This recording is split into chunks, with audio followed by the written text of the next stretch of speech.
Securities offered through Cambridge Investment Research Incorporated, a broker-dealer, member FINRA, SIPC. Advisory services through Cambridge Investment Research Advisors Incorporated, a registered investment advisor. Cambridge and Clear Vista Financial are not affiliated. Discussions in this show should not be construed as specific recommendations or investment advice. Always consult with your investment professional before making important investment decisions. Well, good morning, everyone. I am Mark Trice, financial advisor, and joined today by Jesse Hamilton. And we are this morning talking about what's going on in the markets, the economy, and everything else. Thank you for joining us. If you signed up for this webinar today, you'll get a recording sometime late next week. So we appreciate you participating in today's session. So a lot's been going on the last month, and especially this last quarter. We're going to kind of get an update on how the major indices performed this last quarter. We'll be also talking about what's going on around the world and the United States and what you can expect in the coming months. We'll take your questions. You can put those questions in the question box on your screen, and we will attempt to answer those during the program today. So with no further ado, we'll go ahead and get started here. Jesse, I'm going to turn off my camera here. Maybe you'll do the same. We just like to let everybody know that we are real people and not a robot program. So yeah, we are real people back here, but yeah, thanks, Mark. We'll turn those back on in just a second here. Okay, still with me, Jesse? Yes, I am. Okay, I lost your audio there for a second. Okay, we'll go ahead and jump in. Yeah, so let's go ahead and get started into the index performance. So being the end of September, we are going to focus on the quarterly returns of the indexes. And of course, we start off with the Standard & Poor's 500. We always hear about this index. It's the 500 largest companies in the United States trading publicly. And as you can see, this candle chart here is a blown up picture of the entire quarter. So July, August, and September, you can kind of see that pattern that has happened over the past 3 months. The performance of that index is minus 5.28%. And that's a part of a year-to-date performance of 23.85% down. A significant number that we're going to talk about in just a few moments on another slide is the new close as of yesterday afternoon. 35.85.62 was the close yesterday, and that is actually a new low for the year. We were hoping, Jesse, it would not go below that. We're going to talk about that in just a moment, though, right? Mm-hmm. Right. And in the last 30 days, Jesse, the S&P has retraced about, what, 9.5%? Right. Yeah. It's actually a little bit more than that, okay. But yes. So next up, we will talk about the NASDAQ, which is the tech-heavy index. Similar pattern here. Once again, this is a blown-up chart of the last 3 months, the entire quarter, third quarter of 2022. And we see a very similar peak there in the middle of August. Maybe in a moment here, when we talk about the year-to-date performance, we can talk about what happened on that day specifically. But as far as performance, this index is down 4.11% for the quarter, and that's a part of a greater 32.4% year-to-date. So are we noticing a trend, folks? It's like this. It's down. That we think may continue. And for the month, how much did the NASDAQ retrace? Over 10%, wasn't it? Yeah, it was. Here, I got the exact number for you. Correct. It was over 10.5%. Okay. All right. So next up is the Russell 2000 index.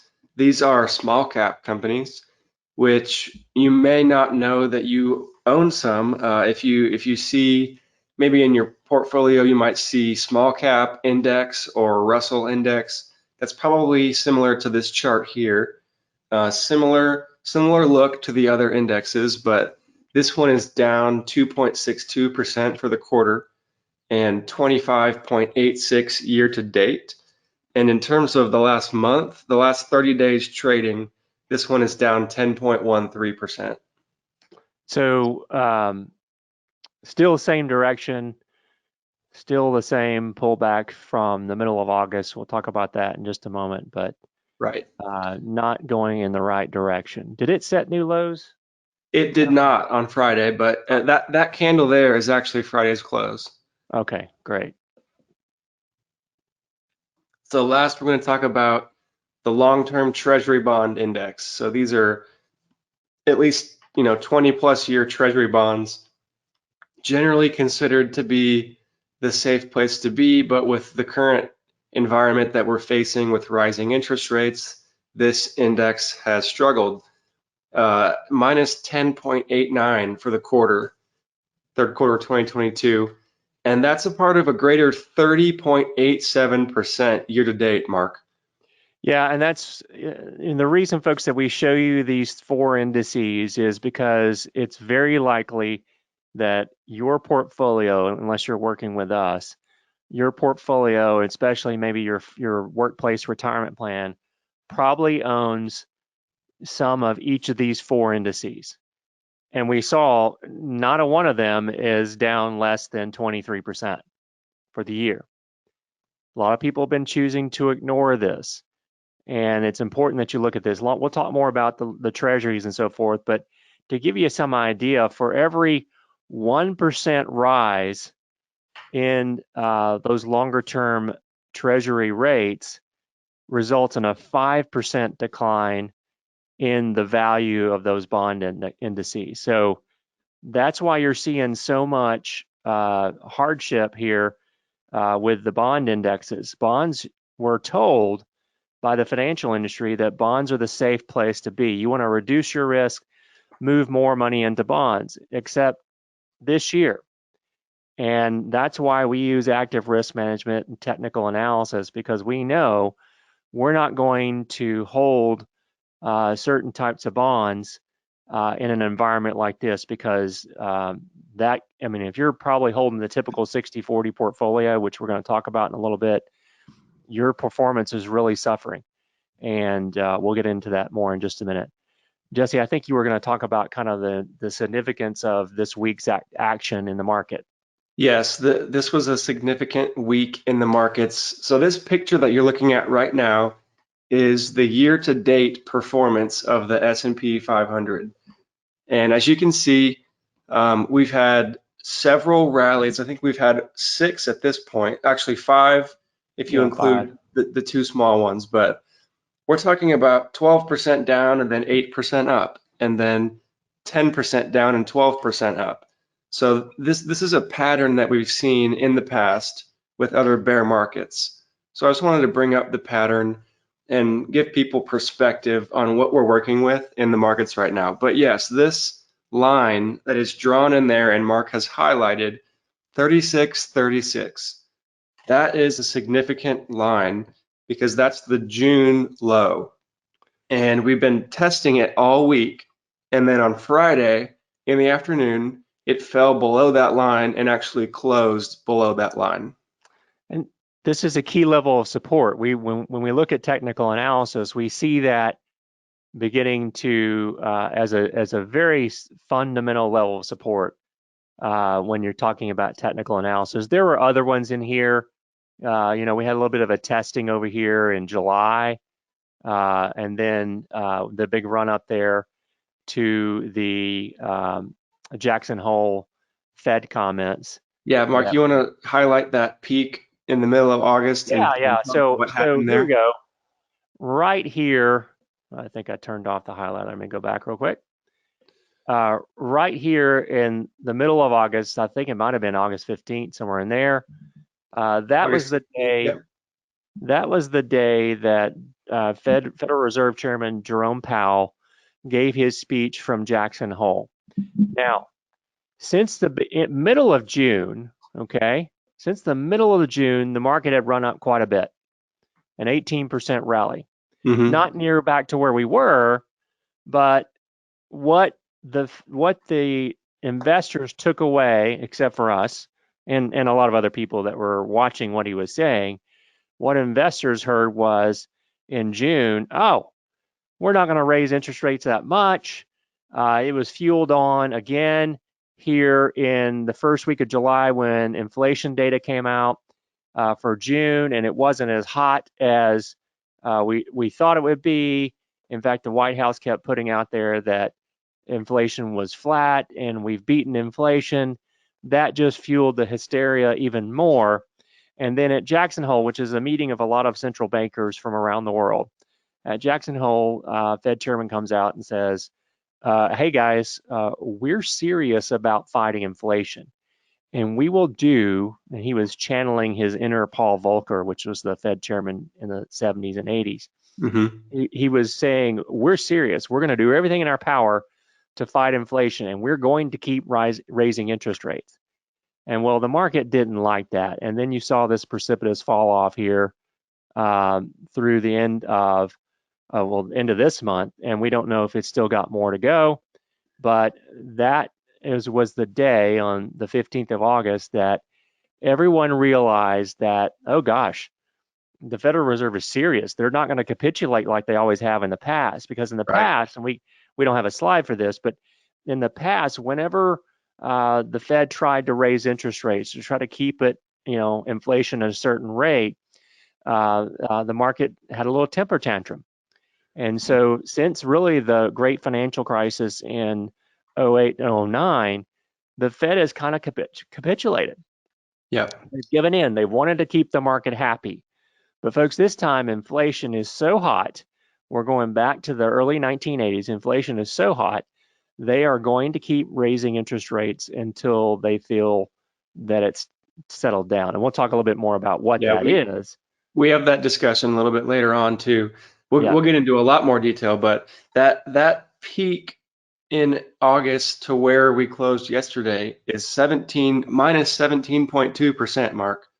So if you're holding a large percentage of these large cap companies, then that would be shocking to look at your statement. And you're going to get them here in a couple of weeks, folks, and you should open them up.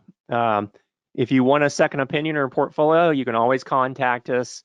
Just go to our website at spendlifewell.com or give us a call at 254-282-0495, 254-282-0495, and we'll give you a complimentary consultation just to give you a little bit of a sanity check, make sure that you're on the right track. Right. But don't ignore it. I recall back to the last bear market, Jesse, and a lot of people really, you would talk to them, they weren't a client, maybe they were, but you'd talk to them and I'd say, have you opened your statements for, your 401k or whatever investment account it might have been? And they're like, no, I don't want to know.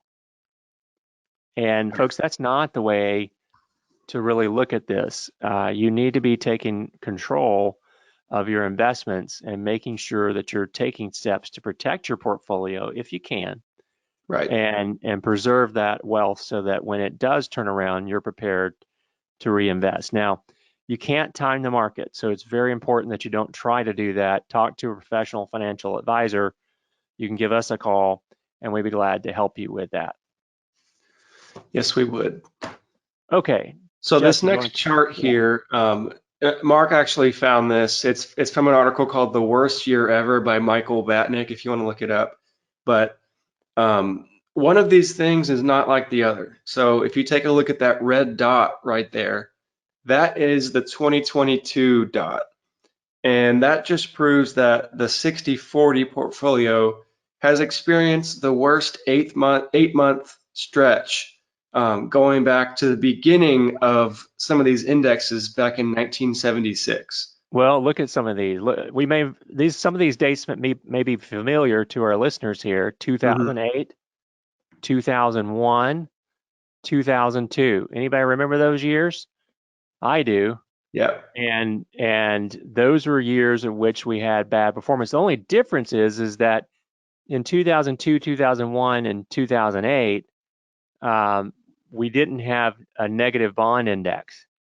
and that's important to note here. There's been, let's see, and this is the type of portfolio that as you're nearing retirement, this is the golden child. I shouldn't say golden child. It's been the preferred portfolio for a large majority of financial advisors Mm-hmm. for the last several decades, because it supposedly by holding bonds you have less risk and you're got stocks there, so you're trying to still earn. But this right here is showing us that maybe perhaps the 60/40 portfolio is dead. That's not the way to manage your money. And there's several articles in the financial literature talking about that. And it's something that if your advisor is talking about a 60/40 portfolio or a 50/50 portfolio as being balanced, you want to have a conversation with them about that, or her about that, because that could be a very dangerous portfolio to own in this upcoming and current economy. Right. So this is a different chart that we showed last month on our webinar. It's really a pretty fascinating chart, and we don't mean to be excessively negative here, but we wanted to bring it up again. Both the S&P 500 and the BAA bond index are down double digits, and they've all been down in the past, and these are the years that they've both been down consecutively together. It's only But 8 years in the last 100. 8 years of the last 100, so it's a rare occurrence. But even more rare is to see them both down double digits. And my red line that I've drawn in there is at 10%. And if you notice, there's only one other time where that happens, 1931. So this year and 1931 during the Great Depression. Now, like Jesse said, we're not trying to be negative or anything. We're kind of geeks when it comes to data and numbers and things like that. So forgive our folly here of wanting to point this out. It's kind of interesting. Yeah, right? it is. This is not to say that this is going to be the result that the stock market is going to go down 43%, but with the data that we just presented you about how the S&P 500 has set a new low this year, Right. beyond the June lows, we think that's something to pay attention to. It's not a predictor of future performance of those indices, but it's something to pay attention to. Right. 2022 is by no means over, and we don't mean to predict the future, but it does tell the story about the current condition of the markets. Okay, well, let's jump into some economic news. Enough about the markets, and we've got a picture of Big Ben on the screen. That in London. That's important because in the last week, Jesse, United Kingdom has been causing a little bit of a ruckus in world markets. Yes, they have. We have an article to talk about in just a moment, but I wanted to throw that picture in there because it was very relevant and they are shaking things up. Not necessarily in a good way. Right.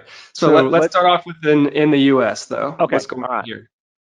All right. So last week, the Federal Reserve raised their overnight Fed funds rate an additional 0.75%.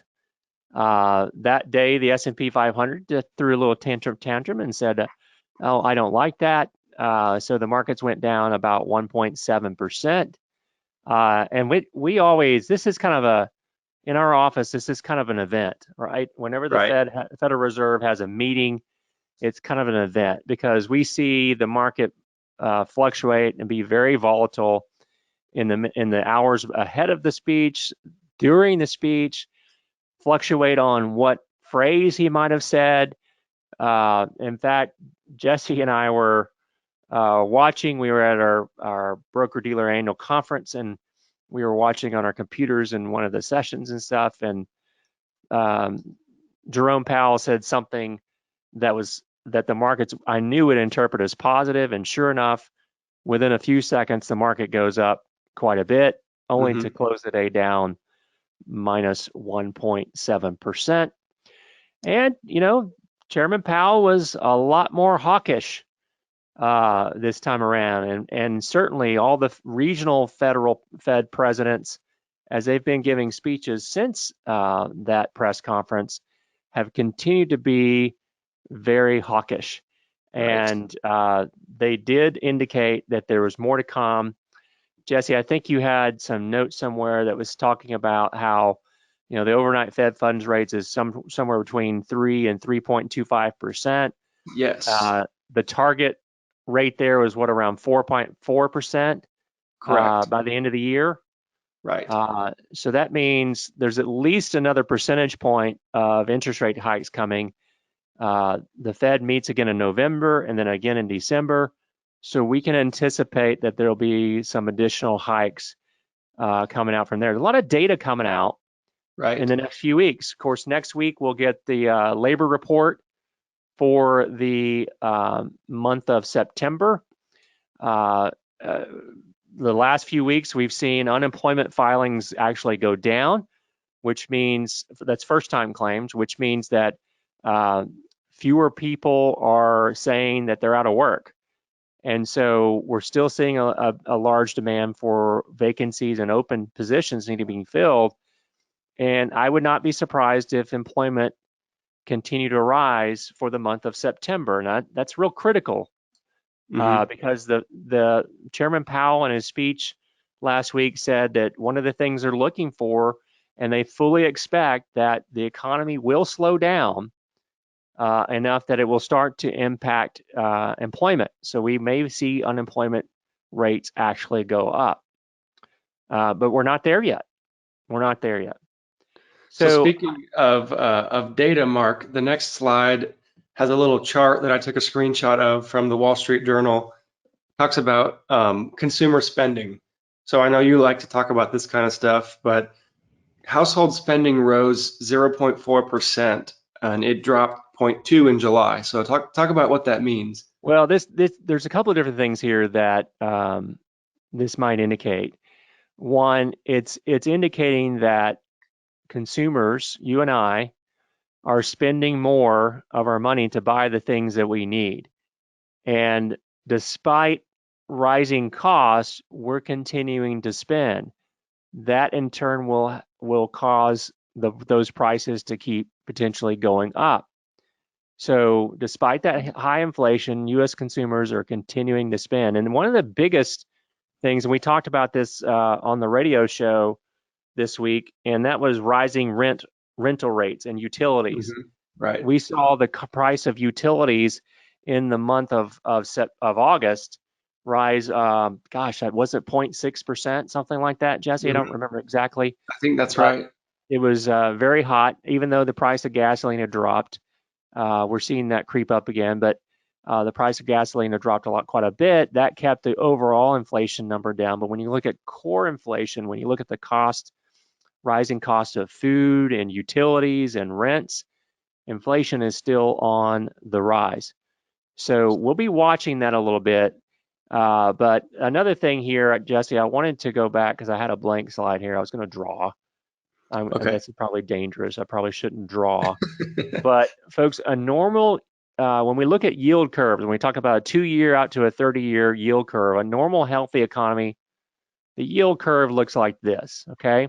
So on one end, you've got the shorter term bond rates, like a 2-year. On the long term, you've got the shorter term rates like a 30-year, okay? What we're seeing right now, the yield curve looks something, let me erase that. The yield curve looks something like this. It's inverted, okay? That is, and to give you an example, I've got data here for the end of the month. The 2-year Treasury yield is above, for this last week, we went above 4%. And that means that a 2-year bond is paying 4.22% yield on that particular bond. Conversely, looking at the other end of the yield curve, the 30-year bond is only paying 3.79. And for those of you that are looking for a mortgage, we actually saw those tick up as well. We tracked those mortgages and auto rates and things like that close to the 10-year Treasury.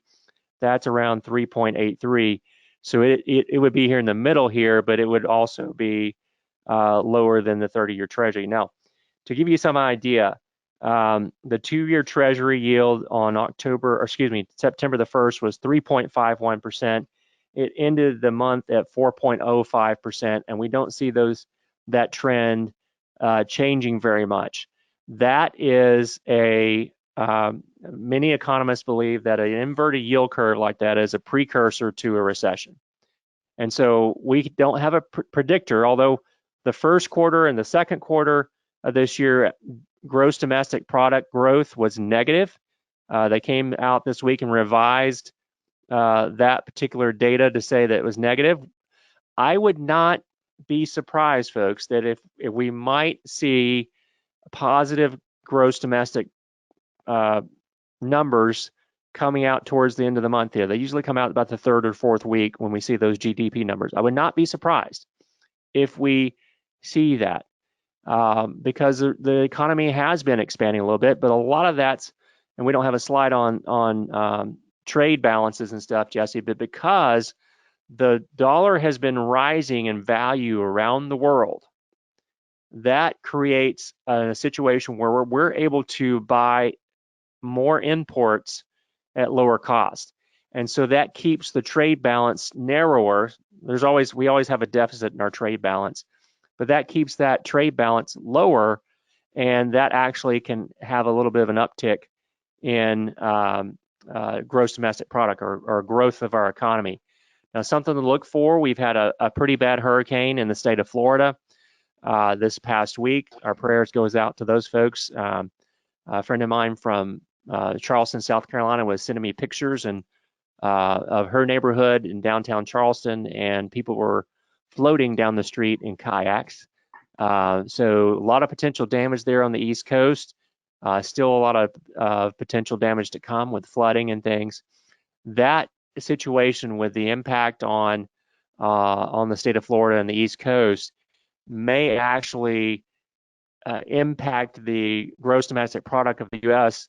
by as much as 0.6%. So we won't really see the impact of that until really the fourth quarter, but that's something that will probably drag on gross domestic product going forward. So will we see positive economic growth? Don't know. I would not be surprised if we did, and that would probably cause the government bureaucrats to say, oh, we're not in a recession.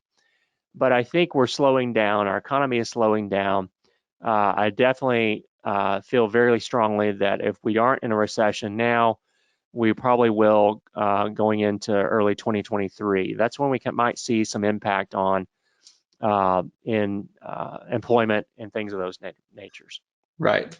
So not to be a broken record here, but I wanted to throw this article in because you kept referencing Volcker and how things haven't been this way in decades. So that range is around 3.3 to 3.25%, and the median forecast for that Fed funds rate could be up as high as 4.4%.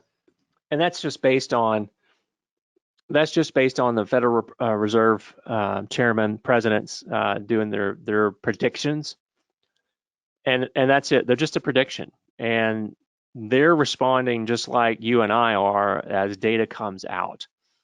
And so, but the point here is that the Federal Reserve hasn't been so hawkish in decades. And going back to the late 1970s, early 1980s, and I think what they're trying to prevent happening again, going back to Paul Volcker, who was Fed chairman in the 80s, is that the Federal Reserve then backed off too quickly on their interest rate hikes, and then we had another recession. And that was, they realized they didn't do enough, so they had to come back in and hike up rates again. And many of you remember those times. That was when if you wanted a mortgage, you were going to be paying anywhere from 12 to 17% for a mortgage. And it was a very slow growth in our economy and stuff like that. The Fed has implied that at the next two meetings, at least one of these meetings, they're going to have to raise interest rates by 0.75 points to reach that 4.4% goal by the end of the year. And this was more or less in line with what the market had already priced in, the futures markets. But I think what we're seeing is as interest rate rise, that has a big impact on some of our high growth companies like tech companies and things like that. Of course, the recession means that people are going to be buying less. That's going to impact future forecasts. We're just going into earnings season. This actually started this week. We had a couple of retailers give us some data and that were not good. But what you'll know if you watch the financial news, that a lot of big companies that are public companies are not going to give us any forward guidance on what they think the future holds. Friday's action was a lot in part based on one company, which we won't talk about individual stocks or anything like on here, but you probably own one of their phones. And they were basically ramping down production because demand of their phones was not taking off as they anticipated. So Jesse, would you back to our friends across the pond? Right. So back to that photo of Big Ben that we showed earlier.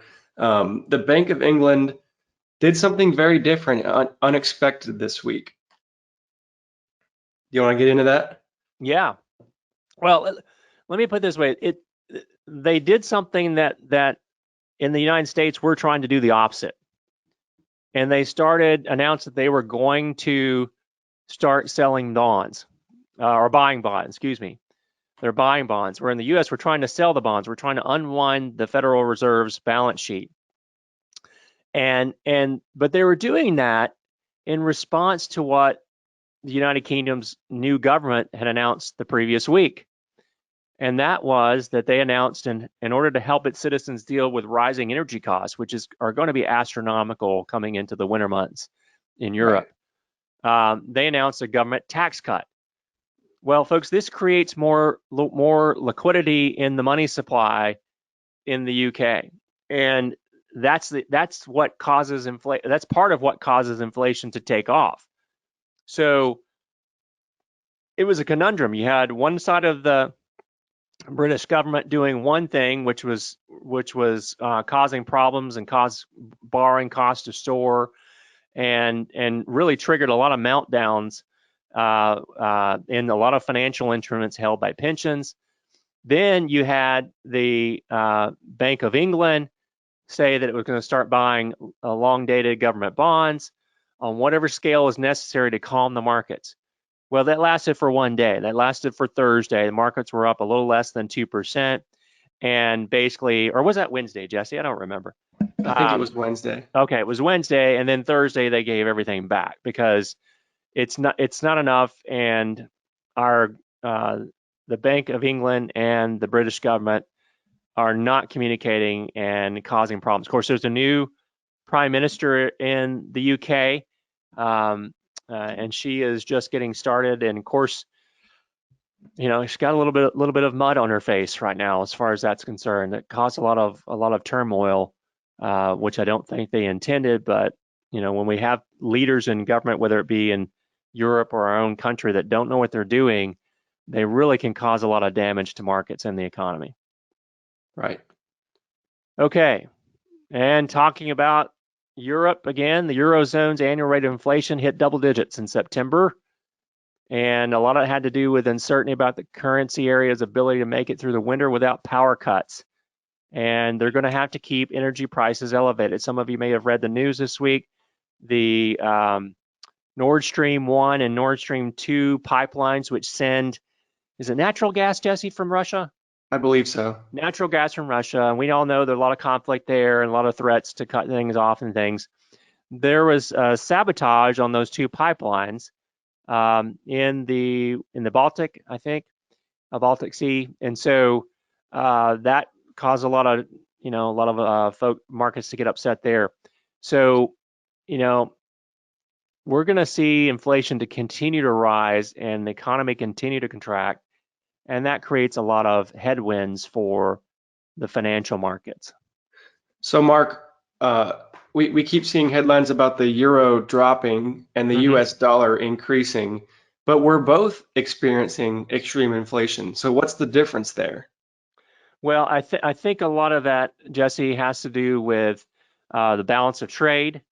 And the U.S. dollar has always been the fiat currency of the world, Mm-hmm. and that tends to be a safer place to park things. All this has to do as well with the amount of money supply and the money supply. One of the things we talked about on the radio show was the velocity of the money supply, and that's just the amount of money that's being exchanged. That can be inflationary as well. So we see a lot of these things kind of working. I think what's going on in the UK will spread.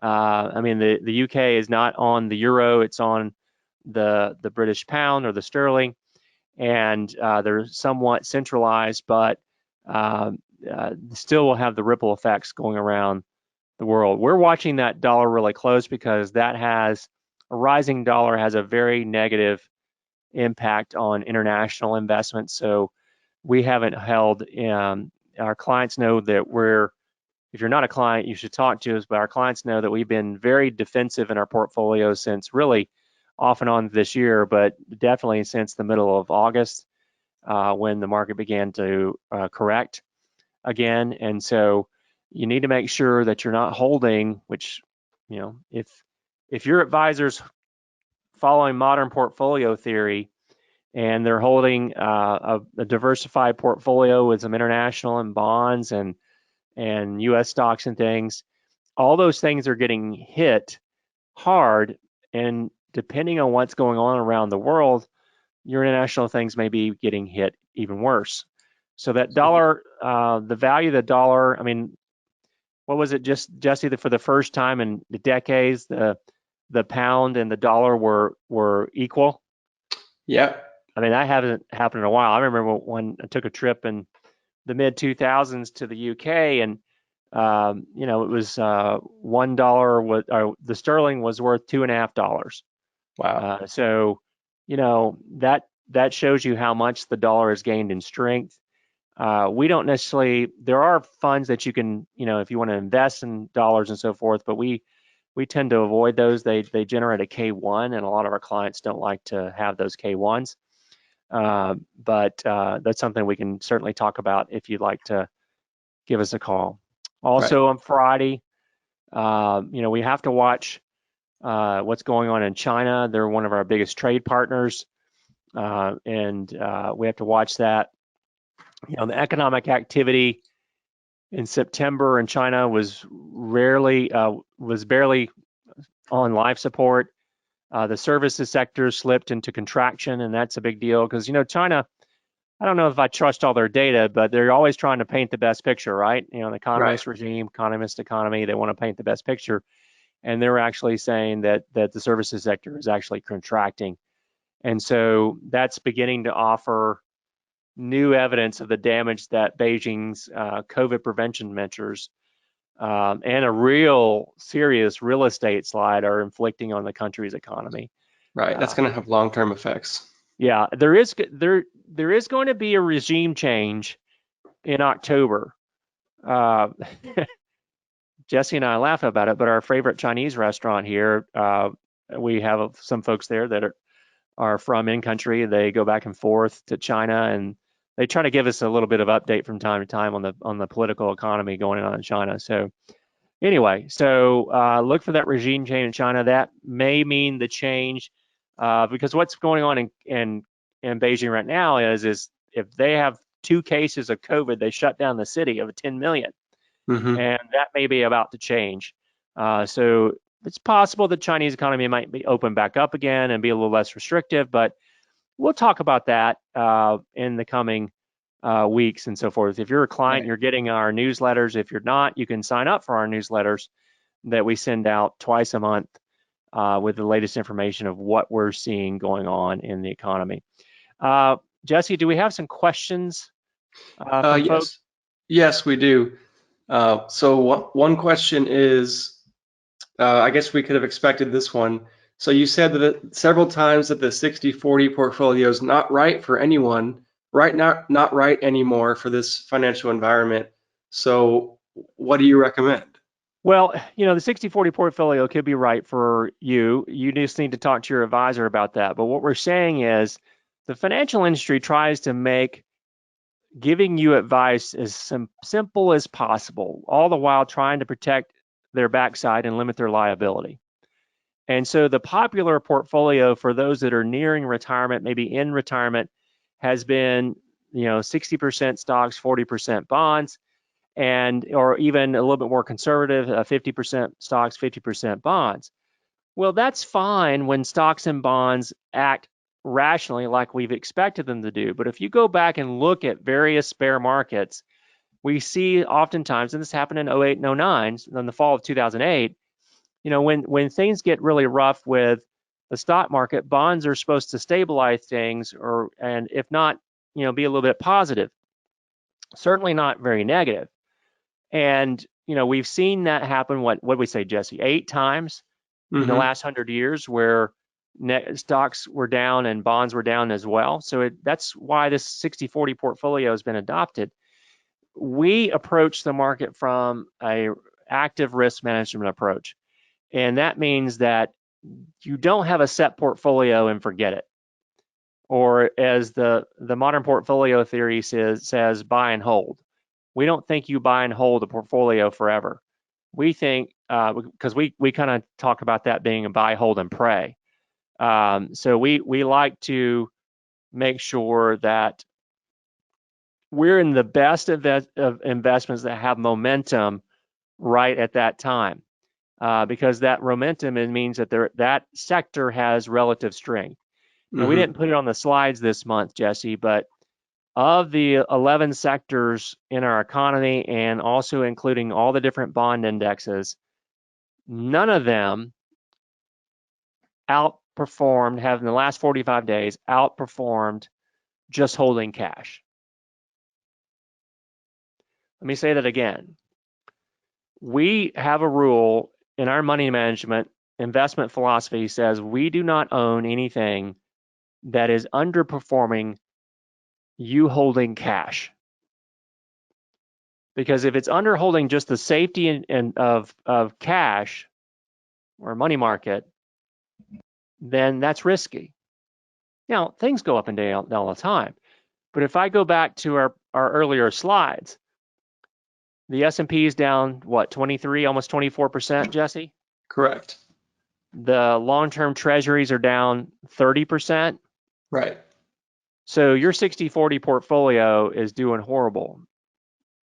Give us a call. There should be a survey at the end of this webinar today. You can request a consultation. We'll just talk.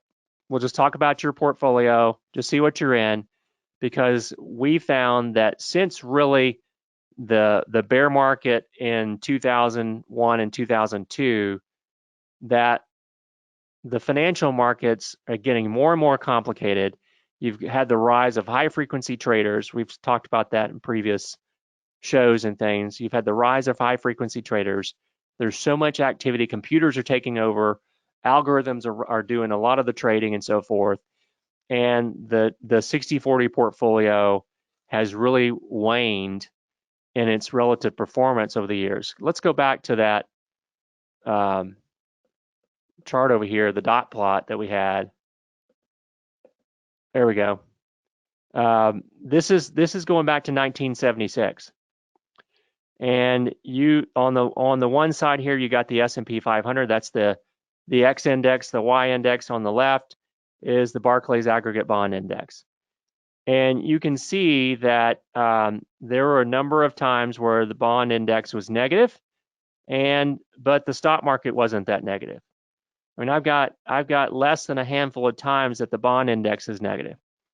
So that 60-40 portfolio has really been waning over time. And we think that it's not the best situation for our clients right now. And so that's why we've said, look, we're not going to buy and hold. We are very active risk managers and trying to protect the portfolio. But I think there was a follow-up question there, Jesse. Well, I do have one other good question from a listener, if we can address that really quickly. Sure.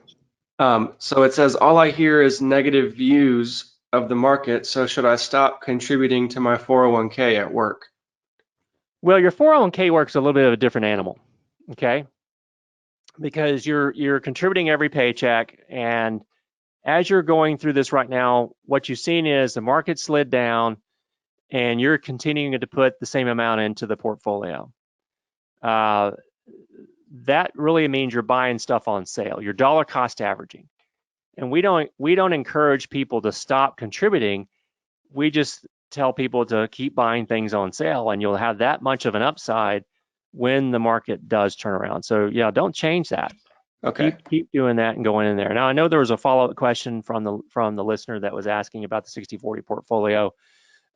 He was asking about trading and so forth.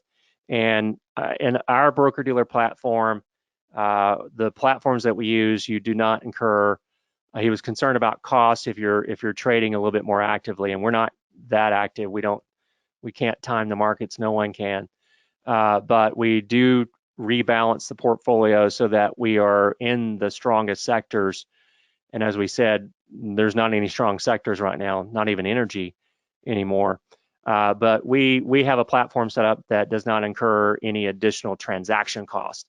And so we're able to very effectively handle those transactions without costing the clients any extra fees or commissions or anything like that. We do not operate that way. So Yeah, very good question though. yeah, very good question, because a lot of people are thinking that, well, doesn't that cost me? Well, it may if you're working with a broker dealer that's charging you for those transactions or causing you to pay commissions on things.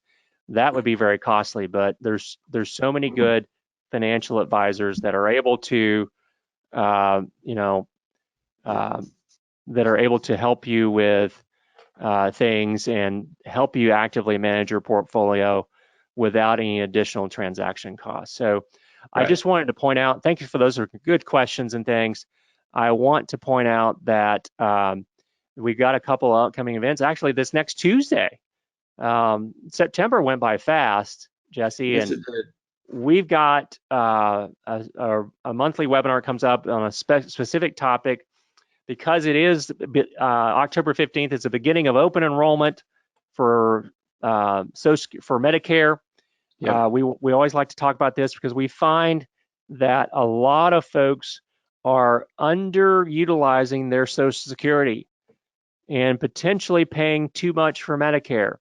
So we go through and kind of give you a primer on Social Security about how you can help maximize your benefits, how you can help keep yourself in the lowest Medicare premium bracket. That is coming up this next Tuesday evening, 6 o'clock. You can join us. You can register by going to our website at clearvistafinancial.com/events. And then, Jesse, the last topical webinar educational webinar of the year will be November 15th. It's our last chance financial planning. The slides keep jumping off on me. Last chance financial planning.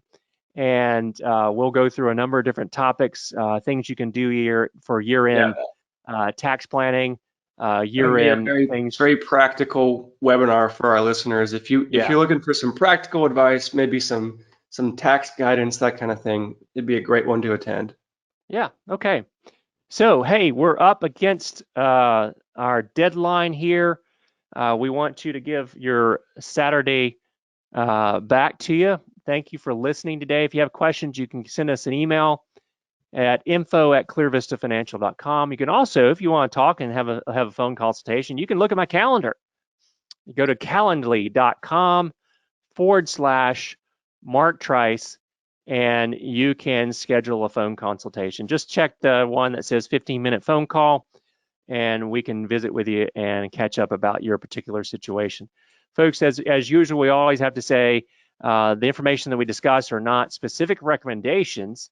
You always want to consult a financial advisor before you make any changes in your portfolio. We thank you for joining us today. Have a blessed afternoon, blessed weekend. We will talk to you again the first Saturday of November. What day is that, Jesse? I don't have my calendar in front of me. Do you know? Yeah, I'll check really quick. I always have to look. Yeah, that'll be November 5th. November 5th. All right, great. November 5th. Have to remember that day, Jesse. That's the anniversary of my wife and I's first date. So I will be here regardless. we'll go out to dinner that night or something. So thank you, folks, for attending today. Appreciate your time. Like I said, those that are participating, or if you registered, you will get a copy of this presentation in the coming week or so. That'll be emailed directly to you. Have a wonderful day. Thanks for joining us.